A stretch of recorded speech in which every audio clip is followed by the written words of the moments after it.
మే 13న జరగనున్న సార్వత్రిక ఎన్నికల్లో ఏపీలోని 175 అసెంబ్లీ స్థానాలకు 25 పార్లమెంటు స్థానాలకు అభ్యర్థులను పోటీ చేసేందుకు మంగళగిరిలోని ఆంధ్ర రాష్ట్ర సమితి ఏఆర్ఎస్ పార్టీ ప్రధాన కార్యాలయంలో పార్టీ అధ్యక్షుడు జంజనం కోటేశ్వరరావు ప్రకటించారు. ఈ సందర్భంగా ఏర్పాటు చేసిన విలేకరుల సమావేశంలో ఏఆర్ఎస్ పార్టీ రాష్ట్ర అధ్యక్షులు జంజనం కోటేశ్వరరావు మీడియాతో మాట్లాడారు. ఏఆర్ఎస్ ఆంధ్ర రాష్ట్ర సమితి పార్టీ వ్యవస్థాపక అధ్యక్షుడు జే కోటేశ్వరరావు, జంజనం కోటేశ్వరరావు మాట్లాడుతున్నాం. మన రాష్ట్రం మొత్తం 26 జిల్లాలు 32 రోజులు, ఫిబ్రవరి 5 నుంచి 32 రోజులు ప్రజా ఎదుగుదల యాత్ర చేశాం. 4500 కిలోమీటర్ల యాత్ర చేసి వచ్చాం. ఈరోజు జనాల్లో, ప్రజల్లో బాగా ఆలోచనలో ఉన్నారు. మూడో వ్యక్తి రావాలి, ఎప్పుడూ 1-2 సామాజిక వర్గాలు 1-2 పార్టీలు అన్నట్టే ఉంది. మూడో వ్యక్తి రావట్లేదు, వచ్చిన సగం ఆగిపోతున్నారు. మీలాంటి వాళ్ళు, మీలాంటి ఆశయం, మంచి మేనిఫెస్టో ఉన్న వాళ్ళు వస్తే ప్రజలకు మంచి జరిగిద్ది. మీరు పెట్టిన మేనిఫెస్టోలు అన్ని విధాలా బాగుంది, రండి అన్న మీలాంటి వాళ్ళు రావాలన్నా, అయ్యా కొడుక మీలాంటి వాళ్ళు రండి అయ్యా అని పెద్దలు కూడా బతిలాడారు చాలామంది, చాలా సాట్ల. నాకు చాలా సంతోషంగా ఉంది ప్రజలను చూస్తే. ఇంత బాధలు, ఇంత ఆలోచనలో ఉన్నారా, ఓట్లు వేయడానికి సిద్ధంగా ఉన్నారని. ఓట్లు వేస్తారు ప్రజలు. మన పార్టీ అధికారంలో రాబోతా ఉంది రేపు 2024లో. అందుకనే 175 నియోజకవర్గాలు ఎమ్మెల్యేలు, 25 ఎంపీలు మొత్తం ఈరోజు ప్రకటించాము. మన లిస్టు తయారు చేసి ప్రకటిస్తాము. మన ఎస్సీ, ఎస్టీ, బీసీ, మైనార్టీ నలుగురు 450-200 సీట్లు చదివి మీకు వినిపిస్తారు అభ్యర్థులు. ఎందుకంటే సింగిల్ టైంలో మనం వదలాలి. పార్టీ సింబల్ రాకూడదని చెప్పి ఆపి కావాలని రిజిస్టర్ కానికుండా చేశారు, సింబల్ రానికుండా చేశారు. అయినా సరే నాకు ఎన్నతో పెట్టిన ఇజ్జా, నా సొంత భూమి లేనప్పుడు కౌలు భూమి తీసుకొని వ్యవసాయం చేసేవాడిని. ఎద్దులు కొనడానికి డబ్బులు అయితే దున్నపోతులు పెట్టి అరకదోలుకొని వ్యవసాయం పండించేవాడిని. మంచి పొలం ఇయటానికి డబ్బు లేకపోతే వాగులో వంకలో ఇస్తే బాగు చేసి పండించేవాడిని. నవ్వుని నాపచేని పండియటం నాకు తెలుసు. అందుకనే తెలుగు రాజ్యాధికార సమితి పార్టీ రబ్బర్ స్టాంప్ గుర్తు తీసుకొని పొత్తు పెట్టుకొని ఎలక్షన్లోకి వెళ్తున్నాం. మొత్తం టోటల్ 175 నియోజకవర్గాలు మన పార్టీ అభ్యర్థులే పోటీ చేస్తారు. మొత్తం 175 ఎమ్మెల్యే, 25 ఎంపీలు కూడా మొత్తం మన పార్టీ తరఫున ఏఎస్ఆర్ ఆంధ్ర రాష్ట్ర సమితి పార్టీ జేకేఆర్ జంజనం కోటేశ్వరరావు గారి ఆధ్వర్యంలోనే నడుస్తుంది. నేను సీఎం అవ్వాలనే ఆశ కాదు, ఎస్సీ, ఎస్టీ, బీసీ, మైనార్టీని సీఎం చేయాలనే ఆలోచన. 4 తరాలు పనిచేసిన ఓ సెంటు భూమి కొనలేని ప్రజలు ఉన్నారు ఇప్పుడు కూడా, లక్షలాది మంది.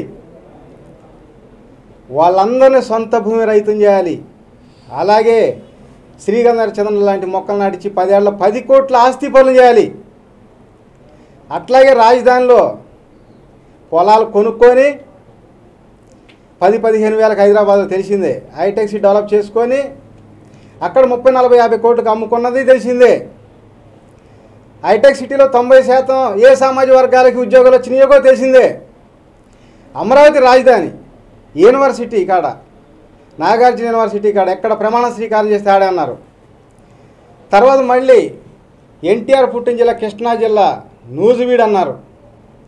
అసెంబ్లీ సాక్షిగానే ప్రమాణం చేశారు. కావాలంటే ఆ రోజు 2014 గెలిచినప్పుడు ఫస్ట్ అసెంబ్లీ సమావేశాల్లో చూడండి, బాబు గారు అసెంబ్లీ సాక్షిగానే ప్రమాణం చేశారు. మళ్ళీ తుళ్ళూరులో ఈ రైతులు బాగుపడకూడదని, తుళ్ళూరులో పొలాలు కొనుక్కొని రైతులకు రేట్లు రాకూడదని పూలింగ్ అని టైం వేస్ట్ చేశారు. ఇవన్నీ ఎందుకంటే ఇవాళ మీకు సమయం వచ్చింది కాబట్టి, తెలియపరచాల్సిన సమయం వచ్చింది కాబట్టి తెలియపరుస్తున్నాం. ఆ తర్వాత పూలింగ్ అని 5 ఏళ్ళు టైం వేస్ట్ చేశారు. 2014-15లో రాజధాని కట్టేవాళ్ళే ఫ్లాట్లు పడేశారు. ఎవరైనా, ఏ పార్టీ నాయకుడైనా, గ్రామ నాయకుడు, మండల నాయకుడు, జిల్లా నాయకుడు, ఎమ్మెల్యే, ఎంపీ, మంత్రి ఎవరైనా సరే అడిగారా? అంటే ఈ ప్రాంతంలో రాజధాని ఇష్టం లేదా? మన ప్రాంతంలో ఇంత మంచి మహోన్నత జరుగుతుంటే ఎవరైనా అడిగారా? పోనీ అధికార పార్టీ, ఆనాడు అధికార పార్టీ టీడీపీ వాళ్ళు అడిగారా? ఇవాళ మద్దతు ఇచ్చిన పార్టీ వాళ్ళు అడిగారా? మిత్రపక్షాన్ని బీజేపీ వాళ్ళని, జనసేన కానీ ఎవరైనా అడిగారా? ఎన్ని ఇబ్బందులు పడ్డారు అక్కడ రైతులు కానీ ఎవరైనా కానీ పాపం కొనుక్కున్న వాళ్ళు. అది అయిపోయింది. మళ్ళీ 16లో నోట్ల రద్దు, 17లో జిఎస్టీ బిల్లు 2017లో, 2018లో పవన్ కళ్యాణ్ గారు చిన్నబాబు పెద్దబాబు సూట్ కేసు బాబులను తిట్టాడు. ఈగేడగా మద్దతు ఈడు గెలవదు అని చెప్పి చాలామంది కొనకుండా ఆగిపోయి మళ్ళీ అడిగేవాళ్ళు లేక అసలే కొత్త రాజధాని కొత్త రియల్ ఎస్టేట్. చాలామంది ఒకప్పుడు రైతు ఆత్మహత్య చూసాం, రియల్ ఎస్టేట్ ఆత్మహత్య చూసాం, స్వయంగా దగ్గరుండి చూశాను నేను. అయిపోయింది 2018. 19లో జగన్ అన్న వచ్చాడు, నేను ఇల్లు కట్టుకున్నా ఇదే రాజధాని అన్నాడు. తర్వాత ప్రజావేదిక కూల్చారు గెలవగానే. తర్వాత మళ్ళీ ఎక్స్ప్రెస్ హైవే రోడ్డు సొంతకం చేశాడు, ఇదే రాజధాని. మళ్ళీ ఏం చేశారు, వెంటనే 7 నెలలు ఇక్కడ పొలాలు అమ్ముకొని విశాఖ హైదరాబాద్లో కొనుక్కొని రియల్ ఎస్టేట్ చేసుకోవడానికి అధికారం ఉన్న పార్టీ వాళ్ళు 60%, ప్రధాన ప్రతిపక్ష పార్టీ వాళ్ళు 40% ఎప్పుడు వాళ్ళేది రియల్ ఎస్టేట్ చేసుకునేది. ఆ విధంగా అయిపోయింది. మళ్ళీ తర్వాత ఏం చేశారు, 7 నెలలు కొనుక్కొని అంతా సెట్ చేసుకున్నాక 3 రాజధానుల పేరుతో విశాఖ రాజధాని అన్నారు. 19 అయిపోయింది. 2020 ఫస్ట్ కరోనా, 2021 సెకండ్ కరోనా, 7 సంవత్సరాలు ఈ రాజధాని కొత్త రాజధాని కొత్త రియల్ ఎస్టేట్. ఎన్ని మంది ఇబ్బందులు పడ్డారు, ఎన్ని రకాల ఇబ్బందులు పడ్డారు. ఎవరు మాట్లాడరు, ఏ పార్టీ నాయకుడు మాట్లాడలేదు. ఎందుకంటే వస్తే నువ్వురా లేకపోతే నేను రావాలి. ఎప్పుడు టీడీపీలో అంటారు నువ్వు అవినీతి చేసి అని వాళ్ళని పెడతారు. వాళ్ళు ఏమంటారు ఎన్ని పోటు అంటారు. ఈ ఎట్లంటే నువ్వు వస్తే నువ్వురా లేకపోతే నేను వస్తాను, ఇంకెవరు రావద్దు, 3 ఎక్కుతానంట. అదే సంవత్సరానికి 2,79,000 కోట్ల బడ్జెట్ ఉంది. దీనిలో 20% ఒక 28,000-30,000 కోట్లు తీసి రాజధానిలో ప్రజలు కొనిపెట్టి రాజధాని డెవలప్ చేస్తే రాష్ట్ర రాజధానిలో రాష్ట్ర ప్రజలందరికీ ఆస్తి, ప్రతి డోక్రా గ్రూప్కి 1000 గజాలు అట్లా ఇచ్చి డెవలప్ చేస్తే రాష్ట్ర ప్రజలందరికీ రాజధాని ఆస్తి ఉంటుంది కాబట్టి ఇంకెప్పుడు ఇడిపోవాలని కోరుకోరు. అట్లాగే ప్రతి రేషన్ కార్డు దాన్ని సొంత భూమి కొనిపెట్టాలి. చెప్పాక 4 తరాలు పనిచేసినా కూడా సెంటు భూమి వల్ల కుటుంబాలు లక్షలాది మంది ఉన్నారు. తాత్కాలిక ఆదాయం కాదు, శాశ్వత ఆదాయం సమకూర్చాలి మన ప్రజలకి. ఇవన్నీ ఆలోచన చేసి ఈ పార్టీ పెట్టడం జరిగింది. ఈ ప్రజా ఎదుగుదల యాత్ర కట్టికి ఎండలో కూడా 32 రోజులు 4,500 కిలోమీటర్లు యాత్ర చేసి వచ్చాం. ప్రజా ఎదుగుదల యాత్ర జనాలు అడిగాను, తెలుసుకున్న ఓటేయటానికి జనాలు ఆసక్తిగా ఉన్నారు. ప్రజలు ఒకటే చెప్పారు, మీరు ఇదే కంటిన్యూషన్ చేయండి, మీరు భయపడవద్దు, మేము ఓట్లేస్తాం. మంచిదమ్మా, నేను కూడా అందుకే పోవాలా డబ్బులు అది పదవులకి ఆశపడేవాడిని కాదు, అమ్ముడుపోయేవాడిని కాదు. నేను పేదోడి ఇంటికాడ కారం మెతుకులు తినైనా సరే ఈ ప్రజా ఎదుగుదల యాత్ర చేస్తాను, అలా చేశా. అట్లాగే పేదోళ్ళని 100 రూపాయలు చందా అడిగినా సరే మీరు ఇచ్చే 100 రూపాయలు కొన్ని వేల కోట్లతో సమానం అనుకుని భావించి ఈ పార్టీ నడుపుతా తప్ప భయపడను. అందుకనే సింహలు రానియకుండా పార్టీ రిజిస్టర్ కానివ్వకుండా ఆపినా కూడా నేను తెలుగు రాజ్యాధికార సమితి పార్టీ మన లెబ్బర్ స్టాంపు గుర్తు తీసుకొని మళ్ళీ మన పార్టీ అభ్యర్థులందరినీ పోటీ చేయడం జరిగింది.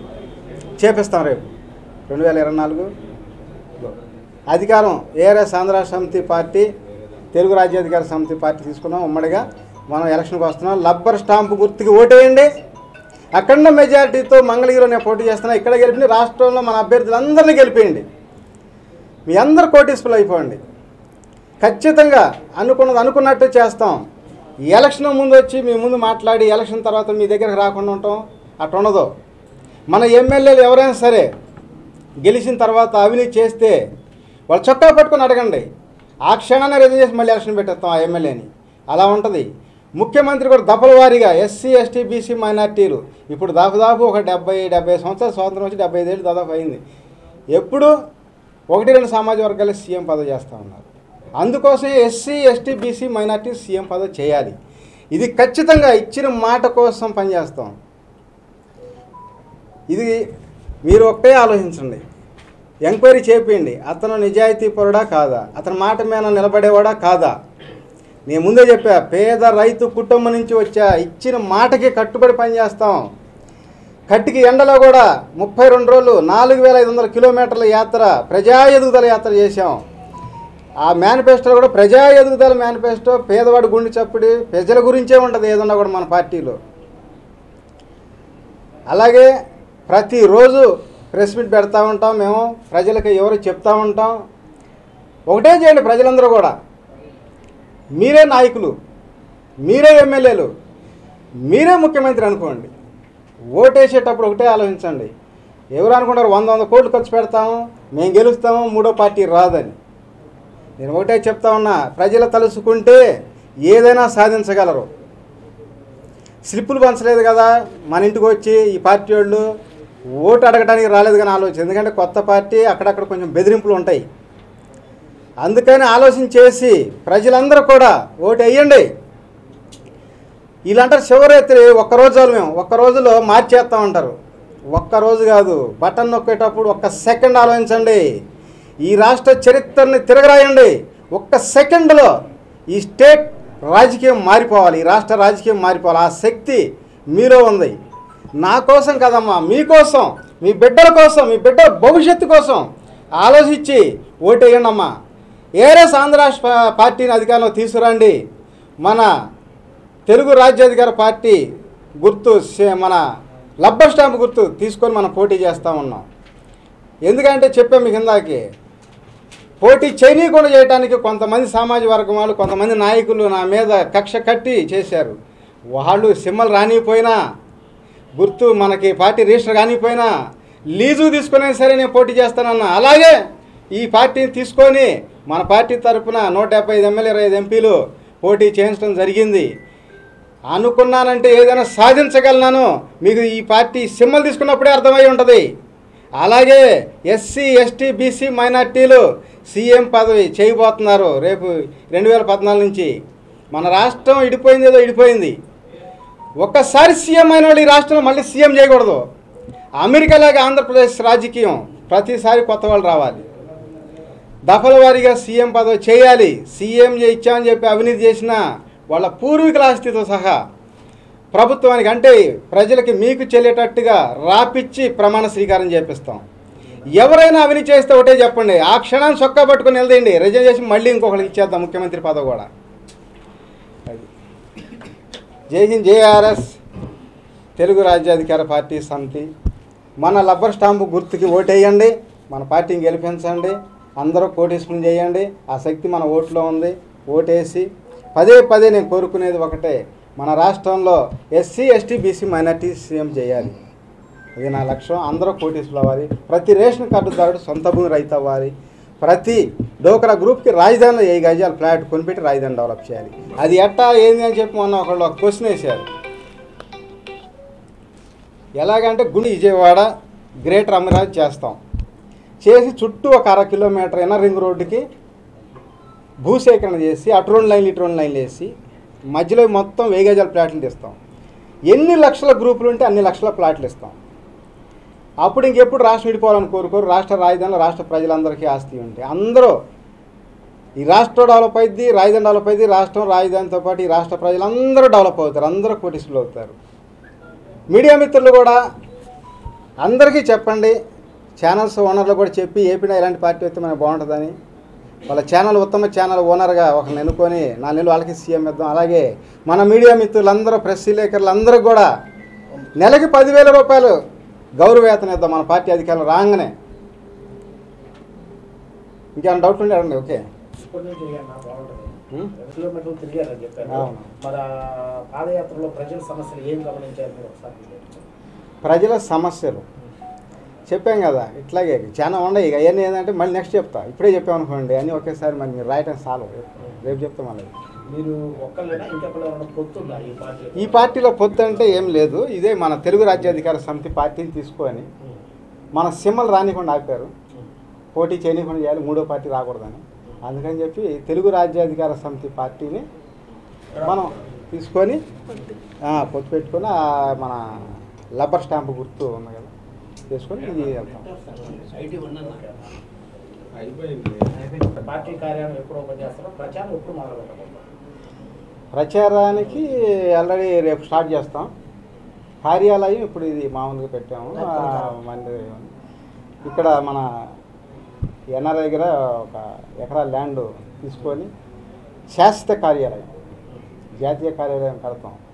100 రూములు కార్యాలయం కడతాం.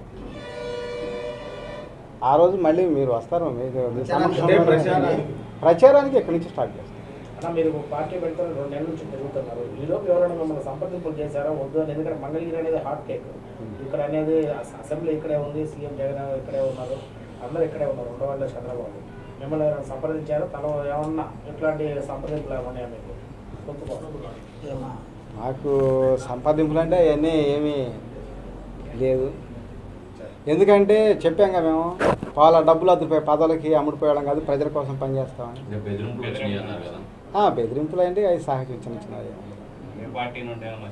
మేము అవన్నీ చెప్పకూడదు, పార్టీలు చెప్పకూడదు. ఎందుకంటే బెదిరిస్తూ ఉంటారు, అవన్నీ సహజం. ఇప్పుడు మీ బియ్యాలు బెదిరించిన వాళ్ళే రేపు వస్తారు. అన్న వెరీ గుడ్ అన్న నువ్వు సాధించామంటారు, అది సహజమే కాదు. 175 అభ్యర్థులు విద్యార్థులు కానీ రైతులు కానీ అన్ని వర్గాల్లో ఉన్నారు. విద్యార్థులు, రైతు కార్మికులు, అట్లాగే మహిళలు అందరూ ఉన్నారు. మేము ఆత్మకూరు గణపతి నగర్లో ఆఫీస్ పెట్టాం.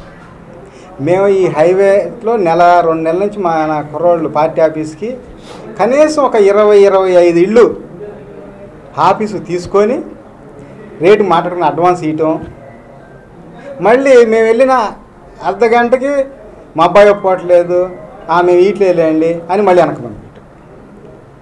ఇప్పుడు ప్రెస్ మీట్ జరుగుతూ ఉండగానే ఆత్మకూరు సచివాలయం 2 అంట, అక్కడి నుంచి అక్కడ సిబ్బంది ఫోన్ చేసి బెదిరింపులు. మీకు ఇల్లు ఇచ్చింది ఎవరు? ఆ ఇంటి ఓనర్ చెప్పండి, నెంబర్ చెప్పండి. దేనికమ్మా అంటే మా పనందులో చెప్పండి మీకు ఎట్టిచ్చారు అని బెదిరింపులు. సరే ఇట్లా కాదులే అని చెప్పి మా బావగారు అసలు మేము కొని పెడతా, నువ్వు ఉండు, డబ్బులు కూడా నేనే కట్టేస్తాను, మీరు ఉండండి ఆఫీస్ పెట్టుకుంటారు, ఏమన్నా పెట్టుకో, మాకు అభ్యంతరం లేదని చెప్పారు. సరేనా? ఈ ప్రజాస్వామ్య దేశంలో ఈ ప్రజాస్వామ్యం కాపాడుకోవాల్సిన బాధ్యత మనకు ఉందా లేదా? ఈ రకంగా బెదిరింపులు అంటే మనం ఏం చేయాలి అంటే ఎప్పుడు మీరు చేయాలి, మేము చేయాలి, ఇంతేగాని మూడో వ్యక్తి రాకూడదనేగా. బెదిరించి అణిసివేసి ఎవరిని రానియకూడదు. నేను చాలాసార్లు విన్నా, ఎవడొచ్చేది, ఎవరు రాలేరు, రానియం అనేవాడు. సరే నేను కూడా అట్టగా వచ్చా, ఎట్ట రానిరు చూద్దాం. ఎందుకంటే 1-2 సార్లు చూస్తారు ఎవరైనా, ప్రజలు కూడా 30 ఏళ్ళని చూస్తూనే ఉన్నారు. వీళ్ళ మీద కోపం చూడ వాళ్ళకి వేస్తున్నారు ఓట్లు, వాళ్ళ మీద కోపం చూడ వీళ్ళకి వేస్తున్నారు. ఓకే అంటే మూడో పార్టీ వస్తే మీకు వచ్చిన లాస్ ఏంది? అంటే ప్రజలకు మీరు మంచి చేయాలనుకుంటే మంచి చేయండి, ఓట్లు ఎత్తారు, లేకపోతే ఇంటికి పంపిస్తారు. చూస్తూనే ఉన్నాగా. ఈ రాష్ట్రంలో కాదు, ఈ దేశంలో ఎక్కడైనా మంచి చేస్తే మళ్ళీ ఓటేస్తారు, లేకపోతే ఇంటికి పంపిస్తారు. తెలిసి కూడా ఎందుకు అట్లా దౌర్జన్యాలు ఇవన్నీ ఎందుకు చేయాలి చెప్పండి? సంవత్సరానికి 2,79,000 కోట్లు ఆదాయం వస్తుంది. దాదాపు మనకి 5 సంవత్సరాల్లో 14 లక్షల కోట్ల దాదాపు ఆదాయం వస్తుంది. వీటిలో కొన్నన్నా మనం సంపాదించుకోవచ్చు అనే ఉద్దేశమే మమ్మల్ని బెదిరియటానికి కారణం. అంటే మేము ఎవరు రావద్దా? మీకు ఉంది 4%, 5% ఓట్లు అధికార పార్టీ కానీ ప్రధాన ప్రతిపక్ష పార్టీ ఓట్లు కానీ, మిగతా ఎస్సీ, ఎస్టీ, బీసీ మైనార్టీలు కానీ ఎవరైనా కానీ 90%, 91% ఓట్లు ఉన్నాయి. అంటే వీళ్ళు ఎప్పుడు ఓట్లకి ముఖ్యమంత్రి కాకూడదా, వీళ్ళు ఓట్లు వేయించుకోకూడదా, వీళ్ళు ఎమ్మెల్యేలు మంత్రులు ఏం కాకూడదా? అంటే మీ దగ్గర ఉంటే మీరు పదవి ఇస్తారు, ఫవరీలు వాళ్ళు ఫోన్ చేయడానికి ప్రజాప్రతినిధులు ఉందని భావిస్తున్నారు. ఉంటేనే కదా మరి, లేకపోతే ఎందుకు బెదిరిస్తారు? చూస్తూనే ఉన్నాగా. ఇప్పుడు మేము సరే రెంట్ కంటే ఈయనలా సరే మా బావగారు కానీ మన వాళ్ళు కానీ ఇక్కడ ఉన్న బంధువులు అందరూ కూడా ఓట్లేసి మన సామాజిక వర్గంలో వ్యక్తిని 1,00,000 మెజారిటీతో గెలిపిస్తామని చెప్పి నాకు స్వయంగా చెప్పారు. ఇది వాస్తవం, ఇది సత్యం, ఇది గెలిపించేది ఖాయమే. వాళ్ళు వీళ్ళు ఎన్ని బెదిరింపులు చేసినా ఓటు ఆడకపోయిన తర్వాత నొక్కేస్తారు, అందులో అనుమానం లేదు. ఏది బెదిరించారు, ఏమన్నాడు? రెంట్కి కాదు బావగారు, అసలు సొంతం కొని పెడతాం, మీరు 2 అన్నాలు ఉండన్నారు. అట్లాగే ఉంటుంది ఇక్కడ ఎక్కడైనా సరే. చాలామంది ఉన్నారు, మనకి ఇబ్బంది ఏం లేదు, మనం గెలుస్తాం 1,00,000 మెజార్టీతో. ఎన్ని బెదిరింపు కాల్సి వచ్చినా కూడా ఈ ఫోన్ నెంబర్ కూడా చూడండి ఎవరితో, ఇలాగే ఉంటుంది బెదిరింపులు. నేను అడ్వకేటు, 22 సంవత్సరాలు స్టాండింగ్. నేను కూడా జంజనం కోటేశ్వరరావు గారి మాదిరి ప్రజల అందరి పార్టీని 2023 జనవరి 30న ఢిల్లీలో అప్లికేషన్ వేయడం జరిగింది. ఇవన్నీ చేసుకున్న కార్యక్రమంలో లాస్ట్ జనవరి 3వ తారీఖున మేము పోయి రిమైండర్ పెట్టేస్తే అప్పుడు మాకు పబ్లికేషన్లో తేడాలు ఉన్నాయి, మళ్ళీ పబ్లికేషన్తో మళ్ళీ 30 రోజులు ఆగాలి. కాబట్టి మాకు ఏందో ప్రభుత్వము పార్టీలు ఎదుగుదల కాకుండా ఎస్సీ, ఎస్టీ, బీసీ మైనార్టీలు అదే భాగంగా చేయడంతో వీరు ఫిబ్రవరి 5వ తారీఖున మా అనంతపురం జిల్లాకు సభ్యులకు రావడంతో మేము ఒక ఫ్లెక్సీ కట్టిన దానిగా వీళ్ళ సిబ్బంది పఠాన్ బాషా గారు మా ఫ్లెక్సీని చూసి మా ఎమ్మెల్యే అభ్యర్థి ఫోన్ నంబర్ ఉండడంతో నన్ను సంప్రదించడంతో నేను వారికి ఒకటే చెప్పిన, మా సిద్ధాంతాలు మీ సిద్ధాంతాలు ఒకటే ఉన్నాయి సార్, మాతో పొట్టంటే మాది ఒకవేళ ఎన్నికల కోడ్ లోపల సర్టిఫికెట్ గుర్తు రాకపోతే నేను మీ పార్టీలోనే నేను వచ్చి మేము జాయిన్ అయ్యి మేము ఎందుకంటే ఒక వేదిక ఒక సింబల్ కావాలి కాబట్టి మీ దీనిపైనే మేము పోటీ చేయగలుగుతామని చెప్పి నేను ఈ మంత్ 10వ తారీఖు అన్నగారిని వచ్చి కలిసి పార్టీలో జాయిన్ అవ్వడం జరిగింది. అలాగే రాయలసీమలో కూడా అభ్యర్థిని కూడా సెలెక్ట్ చేయమంటే నేను ఎస్సీ మాల మేము సింగనమలకు పోటీ చేయడానికి సుముఖంగా ఉన్నానని చెప్పడం జరిగింది. అందులో రాయలసీమ నుంచి 52 ఎమ్మెల్యేలు 8 ఎంపీ అభ్యర్థులను కూడా నేను సమకూర్చి ఈ పార్టీ ఏఆర్ఎస్ పార్టీ సామరస్యంలో తెలుగు రాజ్యాధికార సమితి పార్టీ సింబల్ ద్వారా రబ్బర్ స్టాంప్ దగ్గర పోటీ చేయించడానికి మా వంతు సహకారం అందించి పోటీ చేయాలనే ఉద్దేశంతోనే ఇక్కడికి వచ్చి రావడం జరిగింది. అందుకు మీరందరూ కూడా మీడియా మిత్రుల నుండి సహకారం ఉండడంతో ఏ పార్టీ అయినా కూడా అధికారంలోకి వచ్చింది. ఓటుకున్న ప్రతి వ్యక్తి కూడా ఎమ్మెల్యే ఎంపీ రాష్ట్రపతి వరకు కూడా అర్హుడనే విషయం చాలామందికి తెలియదు. ఈ విషయాన్ని తెలియజెప్తూ మేము ప్రజల్లో చైతన్యం చేసి అందరినీ ఎమ్మెల్యేలుగా చేసి అసెంబ్లీకి పార్లమెంటుకు పంపాలనే ఉద్దేశంతోనే జంజనం కోటేశ్వరరావు గారి ఏఆర్ఎస్ పార్టీని స్ఫూర్తిగా తీసుకొని మా పార్టీ అధ్యక్షుడిగా ప్రజాంధ్ర పార్టీ అధ్యక్షుడిగా నేను కూడా ఇందులో జాయిన్ అయ్యి ఈ 2024 ఎన్నికల్లో అన్ని నియోజకవర్గాల్లో పోటీ చేసి అభ్యర్థిని గెలిపించుకు ప్రభుత్వాన్ని ఏర్పాటు చేసి ప్రజలందరికీ న్యాయం చేయాలనే ఉద్దేశంతోనే ఉన్నాము. అలాగే జంజనం కోటేశ్వరరావు గారు మేనిఫెస్టోలో 3వ పాయింట్ని ఎస్సీ ఎస్టీ బీసీ మైనార్టీలను విడుదల దఫాల వారీగా సీఎం పదవి చేయాలనే సదుద్దేశంతో పెట్టడంతో అన్ని వర్గాల వారికి న్యాయం జరుగుతుందనే ఉద్దేశంతోనే మేము నచ్చి ఈ పార్టీ ద్వారా పోటీ చేయడానికి ఉన్నాము. రాజ్యం ఎస్సీ చిలపనోల్లి గోపి నియోజకవర్గం విజయనగరం జిల్లా. ఫస్ట్ నుంచి Palasa Ganesh SC Srikakulam. Tekkali Malapati Chinna Tirupatirao SC Srikakulam. Pathapatnam N Appalaraju BC Rajaka Srikakulam. Srikakulam Srinivasarao OC Srikakulam. Amudalavalasa M Rajababu BCD Srikakulam. Etcherla B Siva BCB Srikakulam. Narasannapeta Hari OC Srikakulam. Rajam Chilapanolla Gopi BC Vizianagaram. Palakonda S Prithviraju SC Mala Manyam. Kurupam ST SK Sharif BC Manyam. Parvathipuram SC CH Sambasivarao SC Manyam. Saluru ST Saloma Saleem BCD Manyam. Bobbili P Anil SC Vizianagaram. Cheepurupalli Sivayya BC Yadav Vizianagaram. Gajapathi Nagaram Venkata Ramana BCD Vizianagaram. ఇది Nellimarla SK Jani BCE Vizianagaram. Vizianagaram Atla SC Visakhapatnam. Visakhapatnam east Karra Satyanandam SC Visakhapatnam. Visakhapatnam south K Satish BCD Visakhapatnam.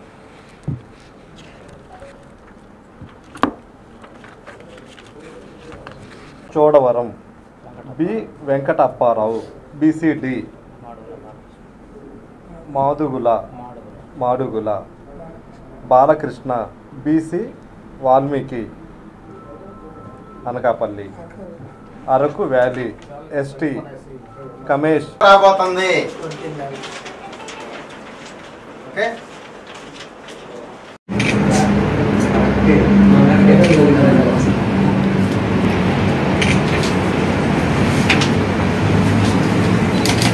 Lingavaram కోట భీమిలి